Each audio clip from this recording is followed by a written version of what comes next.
लोकसभा चुनाव 2024 की अब तक की सबसे बड़ी कवरेज। उत्तर प्रदेश की हर लोकसभा सीट पर जनता के क्या होंगे मुद्दे,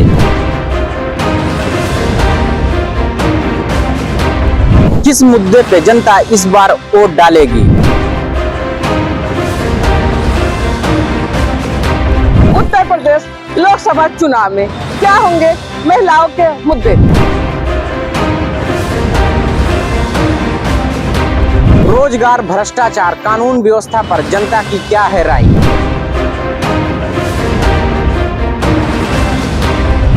देखते रहिए हमारे साथ फर्क इंडिया न्यूज चैनल पर।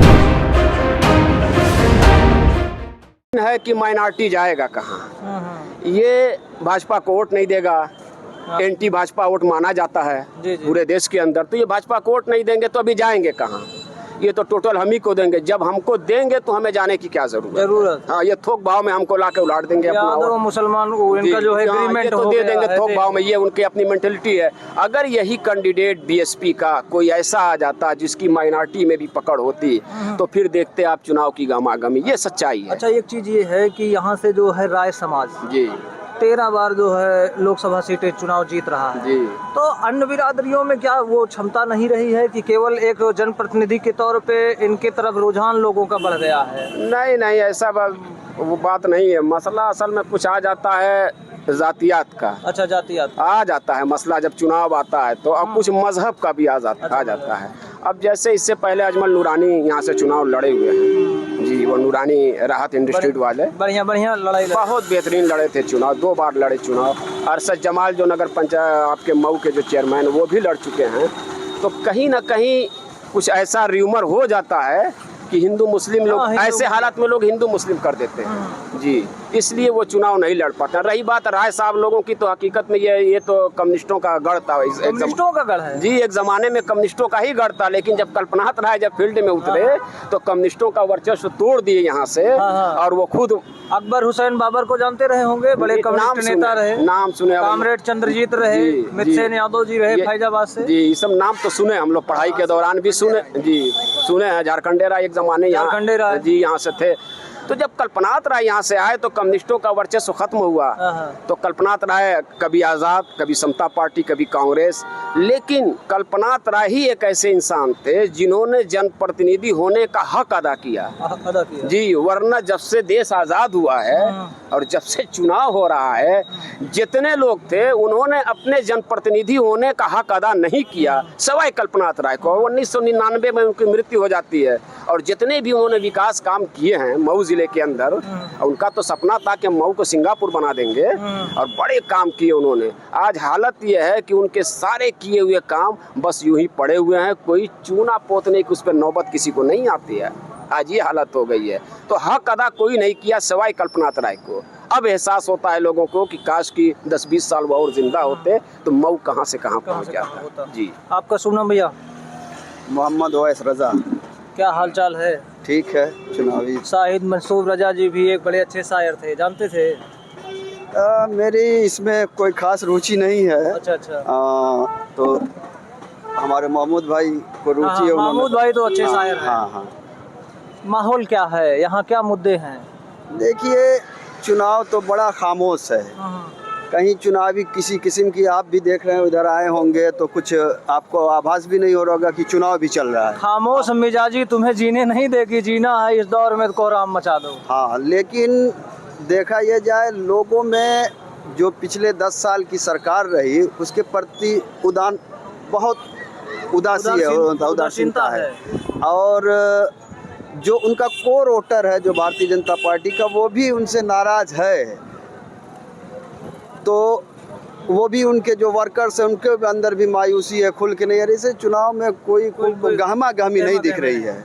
और चुनाव में गहमा-गहमी क्या, देखिए जो 10 साल की सरकार रही, सरकार शिक्षा का बजट कम कर दिया, डिफेंस का बजट कम कर दिया, अल्पसंख्यक का जो स्कॉलरशिप आती थी बंद कर दी, उसके बजट घटा दिए।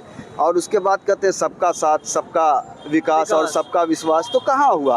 अब ये इस पर तर्क देते हैं कि हमने आवास दिया, ये राशन दिया।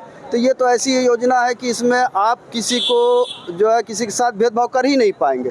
जहाँ कर सकते हैं भेदभाव वहाँ खूब किया गया सरकार द्वारा, इसमें कोई शंका नहीं है। और लोग परिवर्तन चाहते हैं, change is love the nature, परिवर्तन पर हाँ परिवर्तन चाहते हैं। और इनके बड़े 10 साल पहले जब ये आए तो बड़े बड़े वादे थे, वो जमीन पर उतरे नहीं। जैसे आपका हर साल बना रहे थे, हाँ क्वेटे, वो तो छोड़िए, अभी हर साल 2 करोड़, तो इससे 10 करोड़ लोगों को रोजगार चाहिए, रोजगार इन्होंने दिया नहीं। ये इतना बड़ा क्षेत्र है घोसी, तो यहाँ जो है 2 करोड़ रोजगार में कोई युवा तो आपको दिखा होगा कि नहीं दिखा है? अरे भाई साहब, यहाँ पूरे गांव में आप जब ये इतना बड़ा एरिया है करीमुद्दीनपुर, इसमें करीब करीब कई वार्ड है, 3 वार्ड होंगे, 3 या 4 वार्ड, 4 वार्ड के मिला के सिर्फ वोटर होंगे लगभग 10,000।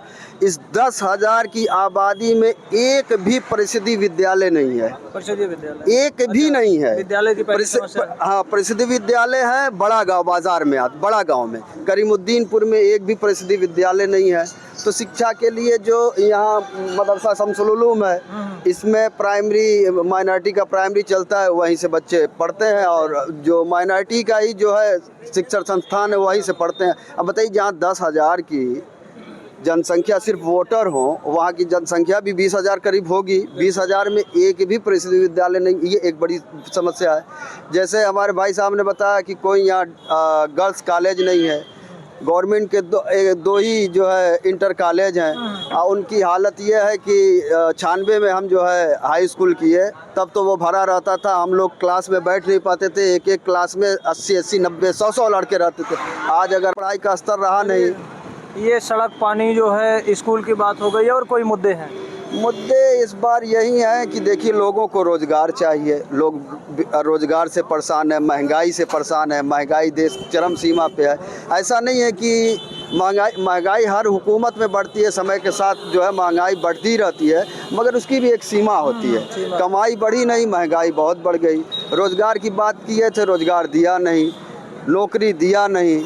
और आजकल जो है मोदी जी जो है कि जो प्रधानमंत्री की गरिमा है, उसके हट के उनके जो आप बयान देखे ही होंगे मीडिया में, उनके जो बहुत मतलब आतंकवादी, खालिस्तानी, पता नहीं क्या बोल रहे हैं, हमें समझ में नहीं आ रहा है। हमारे प्रधानमंत्री पूरे 140 करोड़ विश्व गुरु है भाई, विश्व गुरु है मोदी जी, पूरे विश्व में डंका बज रहा है, 70 इनका सीना है, कुछ न कुछ तो बोलेंगे ही। तो वही तो आधो मुसलमान नहीं समझ पा रहा है, क्या करे मोदी जी? तो हम ये कह रहे हैं कि बातें ऐसी होनी चाहिए जो हमारे देश की एक छवि है विदेशों में, ये लोग कहते हैं, तो उसी हिसाब का वक्तव्य वो होना चाहिए। आप देखिए कि हमारे यहाँ हिंदू मुस्लिम जात बिरादरी पे चुनाव होता है, आप अदर कंट्री विश्व गुरु बनना चाहते हैं, जो विश्व गुरु है वहाँ किस बात पर होता है? वहाँ चुनाव होता है कि हम शिक्षा अच्छी देंगे, हम स्वास्थ्य अच्छा देंगे, शिक्षा फ्री देंगे, हम जो है हमारा डिफेंस सिस्टम मजबूत करेंगे, हम अपने यहाँ वहाँ का आप देखिए जो विश्व गुरु, वाकई जो विश्व गुरु है अमेरिका है या जो भी यूरोप में है, उनका एक नागरिक मरता है तो वहाँ की पूरी सरकार जो है, वहाँ कहीं हो जाता है तो वहाँ किसी कंट्री में हो जाए तो पूरी सरकार लग जाती है। हमारे यहाँ से गरीब लोग जाते हैं अरब कमाने, अरब कंट्रीज में, मर गया, सड़ गया, क्या हो गया, यहाँ की एम्बेसियों का हाल इतना बुरा है, वहाँ कोई पूछने वाला नहीं। ऐसे विश्व गुरु बनेंगे हम? विश्व गुरु बनना तो 140 करोड़, और कहेंगे कि भारत में जनसंख्या इतनी ज़्यादा है तो पॉपुलेशन बहुत है तो तरक्की कैसे होगी? तो चीन क्या हमसे जनसंख्या चीन की कम है? चीन ने तो दिखा दिया ना कि जनसंख्या रहते हुए भी तरक्की की जा सकती है। तो उसी तरीके से भारत में भी तरक्की होनी चाहिए, सरकार किसी की भी हो। घोसी की जनता है, इनके अपने मुद्दे हैं, इनके अपने विचार हैं। 1 तारीख को मतदान होने जा रहा है, जनता तय कर देगी कि गद्दी पर कौन बैठेगा दिल्ली की 4 तारीख को। आप देखते रहिए, जागरूक एवं सजग बने रहिए, तार्किक रहिए। जय विज्ञान, जय संविधान, जय मंडल, जोहार।